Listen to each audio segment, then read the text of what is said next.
আজকে আমরা আলোচনা করব আজ আমরা গ্রামীণ বাংলার ঐতিহ্যবাহী খড় বা শনের তৈরি ঘরের চাল নিয়ে আলোচনা করব। তাহলে চলুন ভিডিওটি শুরু করা যাক। খড় বা শনের তৈরি ঘরের চাল জানেন কি, এক সময় বাংলার আকাশ থেকে যখন অবিরাম ধারায় বর্ষা নামত, তখন এই পলিমাটির দেশের মানুষ কোনো পাথরের ছাদ বা ইটের দেয়ালের নিচে নয়, বরং ঘাসের তৈরি এক জাদুকরী আবরণের নিচে পরম নিশ্চিন্তে ঘুমাত।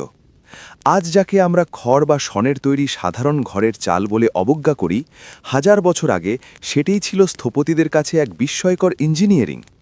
প্রচণ্ড গরমে এসির চেয়েও শীতল আর হাড় কাঁপানো শীতে কম্বলের মতো ধরে রাখা এই খড়ের চাল কিভাবে হয়ে উঠল বাঙালির আত্মপরিচয়। আধুনিক টিনের চালের কর্কশ শব্দের ভিড়ে আমরা কি হারিয়ে ফেলেছি সেই খড় মাটির গন্ধমাখা শান্তির মহাকাব্য? আসুন আজ বাংলার সেই সোনালী ঘাসের স্থাপত্যের রহস্য উন্মোচন করি। বাঙালি সংস্কৃতির আদি এবং অকৃত্রিম রূপটি যদি কোথাও খুঁজে পেতে হয়, তবে আমাদের তাকাতে হবে আকাশের দিকে নয়, বরং ঘরের চালের দিকে। এই নদীমাতৃক বদ্বীপে যখন পাথরের অভাব ছিল প্রকট, তখন আমাদের পূর্বপুরুষরা প্রকৃতির কাছেই হাত পেতেছিলেন। তারা দেখেছিলেন এই মাটিতে যে ধান ফলে তার অবশিষ্ট অংশ অর্থাৎ খড় এবং জলাভূমিতে জন্মানো দীর্ঘ ঘাস শন কেবল গবাদি পশুর খাদ্য নয়, এটি হতে পারে মানুষের মাথার ওপর এক শক্তিশালী বর্ম। প্রাচীন বাংলার স্থাপত্যশৈলী বিশ্লেষণ করলে দেখা যায় এই খড়ের চাল তৈরি করার পদ্ধতিটি ছিল অত্যন্ত বিজ্ঞানসম্মত এবং শৈল্পিক। বাংলার দোচালা, চৌচালা কিংবা আটচালা ঘরের যে নামগুলো আমরা জানি, তার মূলে রয়েছে এই খড় ও শনের অদ্ভুত ব্যবহার। বাঁশের কঙ্কালের ওপর যখন স্তরে স্তরে খড় সাজানো হতো, তখন তার ঢাল বা কোণ এমনভাবে রাখা হতো যাতে বর্ষার প্রবল জলধারা মুহূর্তের মধ্যে নিচে নেমে যায়, কিন্তু এক ফোঁটা পানিও ভেতরে চুইয়ে না পড়ে। এই খড় বা শনের চালের সবচেয়ে বড় বৈশিষ্ট্য হল এর তাপ নিরোধক ক্ষমতা। খড়ের ভেতরের ফাঁপা অংশটি বাতাসের এক একটি ক্ষুদ্র কুঠুরি হিসাবে কাজ করে, যা বাইরের প্রচণ্ড তাপকে ভেতরে আসতে বাধা দেয়। ফলে গ্রীষ্মের দুপুরবেলা যখন বাইরে লু হাওয়া বয়, তখন এই ঘরের ভেতরটা থাকে প্রাকৃতিকভাবেই শীতল। খড়ের চাল তৈরির প্রক্রিয়াটি ছিল এক বিশাল উৎসবের মতো। একে বলা হতো ঘর ছাওয়া। বছরের একটি নির্দিষ্ট সময়, বিশেষ করে বর্ষা আসার আগে, পাড়ার অভিজ্ঞ কারিগররা মিলে এই কাজে হাত দিতেন। খড়গুলোকে প্রথমে রোদে শুকিয়ে আটি বাঁধা হতো। এরপর সেই আটিগুলোকে বিশেষ পদ্ধতিতে বাঁশের বাতার সাথে লতা বা পাটের দড়ি দিয়ে গিঁট দেওয়া হতো। আশ্চর্যের বিষয় হল, এই গিঁট দেওয়ার পদ্ধতিগুলো ছিল অঞ্চলভেদে ভিন্ন ভিন্ন এবং অত্যন্ত জটিল।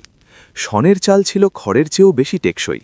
বিশেষ করে উত্তরবঙ্গ এবং উপকূলীয় এলাকায় শনের ব্যবহার ছিল বেশি, কারণ এটি লোনা বাতাস এবং তীব্র ঝড় সহ্য করার ক্ষমতা রাখে বেশি। একটি ভালো মানের শনের চাল অনায়াসে 15 থেকে 20 বছর টিকে থাকত। বাঙালির ইতিহাসে এই খড়ের চাল কেবল আশ্রয়ের নাম ছিল না, এটি ছিল আভিজাত্য এবং সামাজিক মর্যাদার প্রতীক। যে গৃহস্থের ঘরের চাল যত উঁচু এবং কারুমর্যময়, তার সম্মান সমাজে তত বেশি। মধ্যযুগের বাংলার মন্দির স্থাপত্যের দিকে তাকালে দেখা যায় ইটের তৈরি মন্দিরগুলোতেও এই খড়ের চালের আদল বা বেঙ্গলি কার্ভ ফুটিয়ে তোলা হতো। বাংলার এই অনন্য স্থাপত্য শৈলী পরবর্তীতে সারা বিশ্বে বাংলো নামে পরিচিতি পায়। অর্থাৎ আজকের আধুনিক বিশ্বের বিলাসবহুল বাংলো বাড়িগুলোর মূল নকশাটি এসেছে আমাদের সেই সাধারণ খড় বা শনের তৈরি ঘরের চাল থেকে। খড়ের চালের সাথে জড়িয়ে আছে বাঙালির অদ্ভুত সব লোকজ বিশ্বাস। ঘরের চালে যদি চড়ুই পাখি বাসা বাঁধে, তবে মনে করা হতো সেই সংসারে লক্ষ্মীর আশীর্বাদ আছে।